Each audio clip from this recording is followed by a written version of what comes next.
What's up, everybody? Welcome to a brand new episode of MUT Tips. I'm your host, Sean Taylor from the Made Up Theater, and before we jump in, as always, make sure to like the video down below, leave a comment, and as always, subscribe on YouTube to be informed of upcoming videos and live streams.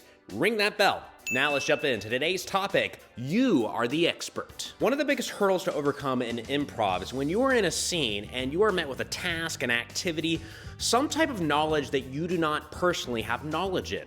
Like, for example, you're doing a scene and, it's about open heart surgery and you're actively performing that task.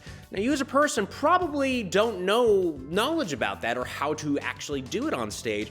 But the cool thing about improv is we get to lean not into the inexperience, but lean into the experience. We are the experts. We have the knowledge of this activity, even if we technically as people don't. And I've seen a lot of improv students do scenes like these where they don't lean into the knowledge. They lean into the inexperience and they default to confusion or like, oh my gosh, it's my first day. It's my first day. That's our way of saying, I don't want the people to think what I'm doing on stage is wrong. But the audience, for example, they don't know how to do open heart surgery either.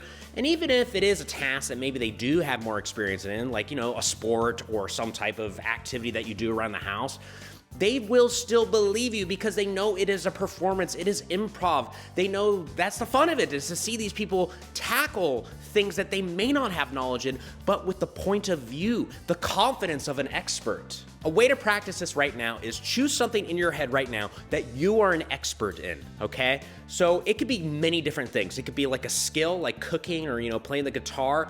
It could be something as simple as like a source of media. Like maybe there's a book that you know really well, like a series or a TV show or a movie or a video game. Either the lore of the video game or how to play the video game. Just pick something simple that you have a lot of knowledge in. And what I want you to do is, if you're doing this by yourself, you could pause the video and just do like a 1-minute monologue about this knowledge that you have as this expert. You could talk about how to do it if it's a skill, what are some things to think about when you're doing this skill, or if it's like some type of source of media or something like that, just talk about a few beats, like maybe give a synopsis of the story, or just whatever you want, just riff on the topic that you have the knowledge in for about a minute or so, go more if you want to, and just imbue it with that confidence. You are the expert of this topic. And if you want to practice with somebody, get someone who does not have the knowledge that you have about a topic. And that person is going to ask one question just to kickstart the conversation between you two. They can come in with other questions along the way, but other than that, they're just going to be mostly listening to the knowledge that you have about whatever the topic is. Once you've done the monologue or the one-on-one conversation, ask yourself this: how did you come across? If you're doing the monologue, you can feel free to record yourself or do it in a mirror. And if you're doing a one-on-one conversation, you could ask the other person to let you know about a few things. Like, first of all, what was your body language like? Were you strong? Your feet were planted? Was it more straight? Were your eyes on your scene partner or on the mirror? Or, if anything, just eye level, not looking downward. Also, when you communicated your expertise, did you allow for pauses, punctuation marks? I always say punctuation marks are so impactful when you are in a scene or just conveying your knowledge. Sometimes run-on sentences can start to show maybe you're not super confident because you're not confident enough to leave pauses. So did you do that? Did you avoid upward inflections of just questioning your knowledge? Because we can do that. Even if we know a lot about a topic, we can sometimes think that we're doing it wrong because that's just that's natural. We're flawed humans. We think we're doing something wrong a lot of times. But this is improv. You're not wrong unless you say you're wrong. Now we want to take that confidence, that status of just knowing something about a topic and put it into our characters who are maybe doing stuff that they don't know what it is. But again, we're playing characters, but we a lot of times, inject our own selves into these characters, which can cause us to default to being like, I don't know what's going on. And confusion can sometimes hinder scenes, unless it's leading to trying and failing. But I want us to focus on actually actively knowing what we're doing. Since we talked about surgery recently, I'm gonna throw up some objects that surgeons use, and I just want you to quickly name what it is. Don't worry about being right or wrong, okay? Just the first thing that comes to your head, that is now what it's called. And repetition shows confidence. So in a scene, if that you refer to as an inkler, then anytime you refer to that, you call it an inkler, okay? It does not change names because now it's a part of the reality because you're the expert. So let me ask you something. What's that? All right? What's that? Very good. What's that? Awesome. And what's that?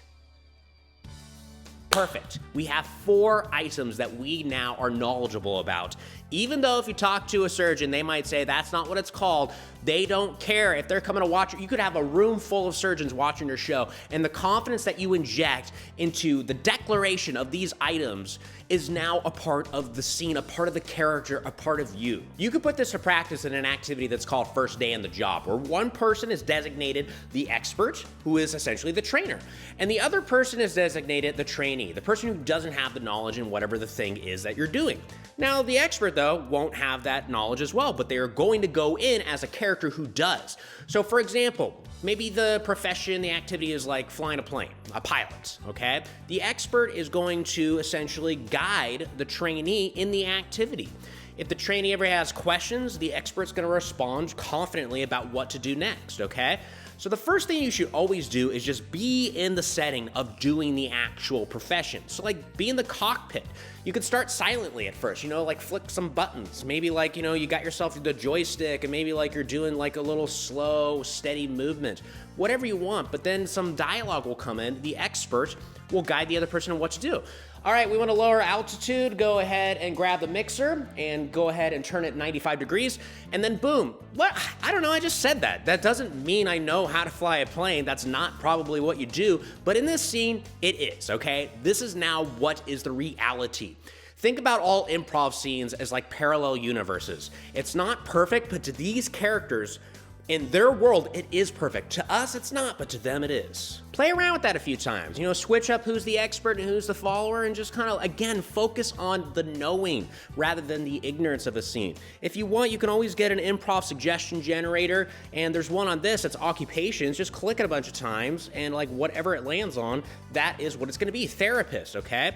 So like, we always have some knowledge about certain things, about maybe a therapist, but I want us to inject more specific details into it, okay?